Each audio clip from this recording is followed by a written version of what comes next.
Hello and welcome to the Osterville Village Library story time. My name is Wendy and I'm going to be sharing some stories with you today. Just to remind you before we get started, for our hello song we have some simple signs that you need to know. So the first sign is hand to your head and salute, and that's hello. The second sign is friend. So you're going to take one pointer finger friend and another pointer finger friend, and they're just going to hug like that. That's friend. The third sign is time, which you just point to where your watch would be if you wear a watch. And the fourth sign is say, and that's just your finger underneath your lip, just like that. All right, so get yourself comfortable. Get your hand up to your forehead, and we'll sing it through the first time slow. Ready? 1, 2, 3. Hello, friends. Hello, friends. Hello, friends. It's time to say hello. All right, should we do it one more time, a little quicker this time? All right, get your hands set. Hello, friends. Hello, friends. Hello, friends. It's time to say hello. All right, good job. So our first book today is called Harry the Dirty Dog. This book is by Jean Zion, and we're reading today with permission from HarperCollins. Harry was a white dog with black spots who liked everything except getting a bath. So one day when he heard the water running in the tub, he took the scrubbing brush and he buried it in the backyard, and then he ran away from home. He played where they were fixing the street, and he got very dirty. He played at the railroad, and he got even dirtier. He played tag with all the other dogs, and he got even dirtier still. You think he's having fun though? I bet he's having a good time. He slid down the coal chute, and he got the dirtiest of all. In fact, he changed from a white dog with black spots to a black dog with white spots. You see him there? Although there were many other things to do, Harry began to wonder if his family thought that he had really run away. He felt tired and hungry too. So without stopping along the way, he ran back home. When he got to his house, he crawled through the fence and he sat looking at the back door. See his family there? One of the family looked out and said, "There's a strange dog in the backyard. By the way, has anybody seen Harry?" When Harry heard this, he tried very hard to show them that he was Harry. He started to do all his old clever tricks. He flip-flopped and he flop-flipped. He rolled over and he played dead. He danced and he sang and he did all these tricks over and over again, but everybody just shook their heads and said, "Oh no, that couldn't be Harry." Harry gave up and he walked slowly towards the gate. How do you think he feels? Can you tell? I think he's sad. But suddenly he stopped. He ran to the corner of the garden and he started to dig furiously. Soon he jumped away from the hole, barking short, happy barks. Do you remember? What did he hide in there? He had found the scrubbing brush, and carrying it in his mouth, he ran back into the house. Up the stairs he dashed with the family following close behind. He jumped into the bathtub and sat up begging with the scrubbing brush in his mouth, a trick he had certainly never done before.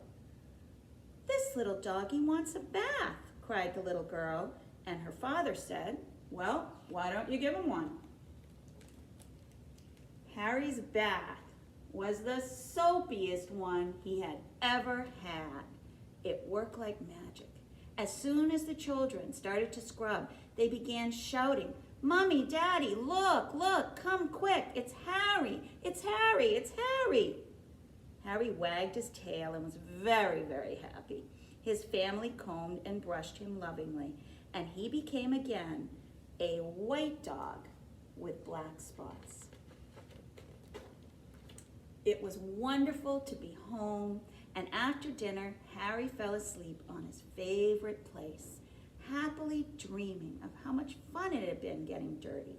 He slept so soundly, he didn't even feel the scrubbing brush he had hid under his pillow. See it over there? So I don't know if he learned his lesson or not. I'm not sure he's gonna like baths even after all that. All right, we're gonna do a song to help you wash your hands.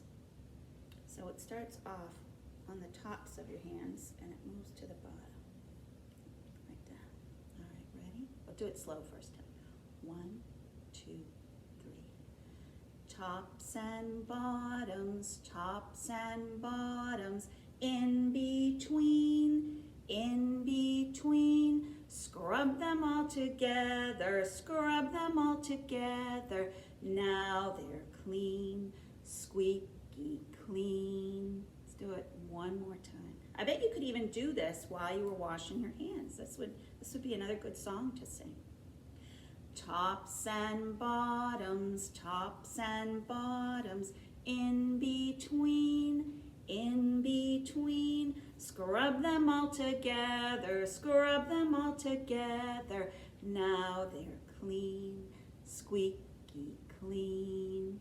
All right, put your hands back in your laps, and we're gonna move on to a king taking a bath. And this king likes his bath a little too much. This is called King Bidgood's in the Bathtub, and this is Audrey and Dawn Wood. And we're reading today with permission from Harcourt Brace. There's all these people in the court, and then there's this little guy, this young guy, the page, and he's important. "Help, help," cried the page when the sun came up. "King Bidgood's in the bathtub and he won't get out. Oh, who knows what to do?" "I do," cried the knight when the sun came up. "Get out, it's time to battle." "Come in," cried the king with a boom, boom, boom. "Today we battle in the tub." Oh my goodness, look at that. Look at, he's still got all his clothes on. The king looks like he's having a good time though, huh? "Help, help," cried the page when the sun got hot. "King Bidgood's in the bathtub and he won't get out. Oh, who knows what to do?" "I do," cried the queen when the sun got hot. "Get out, it's time to lunch." "Come in," cried the king with a yum, yum, yum. "Today we lunch in the tub." She does not look very happy, does she? And can you imagine having all that food in your tub? Ugh, that would not be good. "Help, help," cried the page when the sun sank low. "King Bidgood's in the bathtub and he won't get out. Oh, who knows what to do?" "I do," cried the duke when the sun sank low. "Get out, it's time to fish."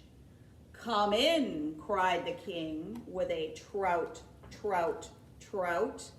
"Today we fish in the tub." at least these things belong in the water, but I don't think I would want to take a bath with all those guys in there with me. And plus, look, he doesn't look happy again. He's in all his clothes and Help, help, cried the page when the night got dark. King Biggood's in the bathtub and he won't get out. Who knows what to do? We do, cried the court when the night got dark. Get out for the masquerade ball. Come in, cried the king with a jig, jig, jig. And a masquerade ball means everybody's gonna get all dressed up. Look at this. Tonight we dance in the tub. Oh my goodness. Help, help, cried the court when the moon shone bright. King Biggood's in the bathtub and he won't get out. Who knows what to do? Who knows what to do? I do, said the page when the moon shone bright. And then he pulled the plug. You see him over there? What happens when you pull the plug? All the water goes out of the tub and down the drain.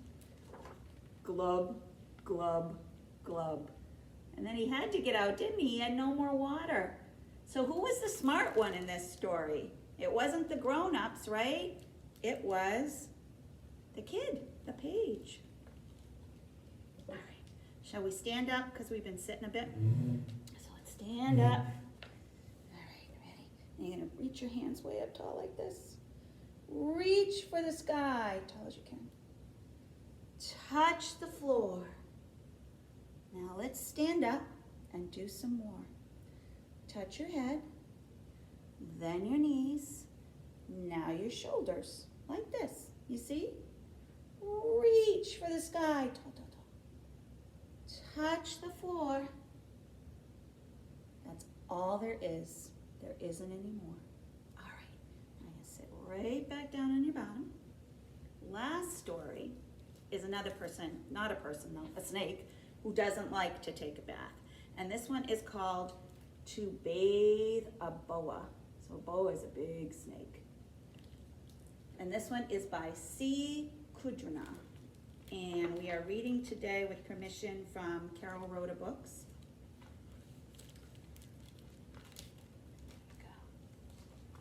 With soap in hand and water hot, I called my boa to the spot.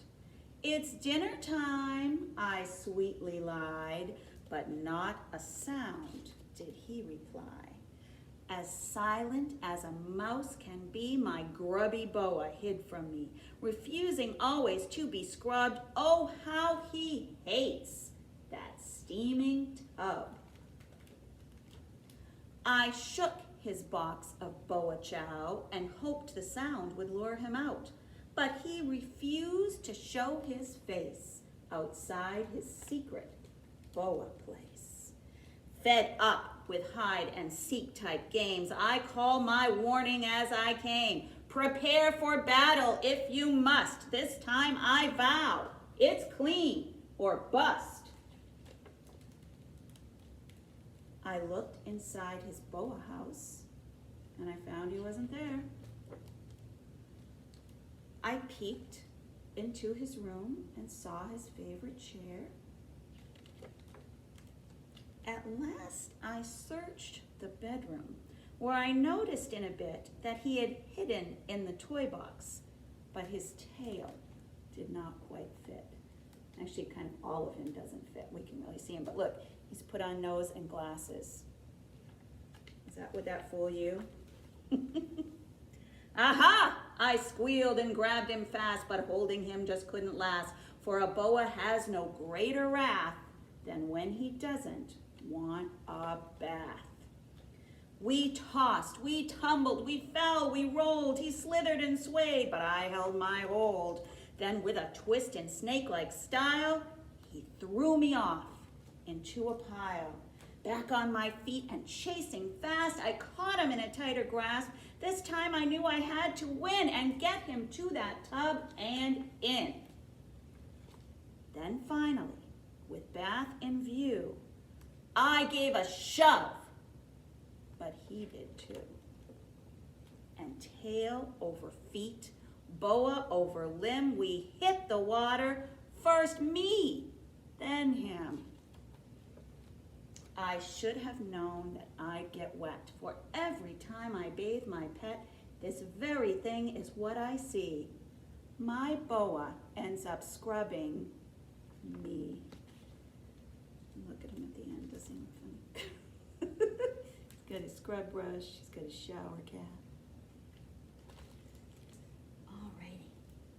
Well, it's been fun to share stories with you again, but it's time to say goodbye. And we're gonna do our goodbye song, just like our hello song, remember, except we wave goodbye instead of hello. Ready? 1, 2, 3. Goodbye, friends. Goodbye, friends. Goodbye, friends. It's time to say goodbye. Bye, everybody.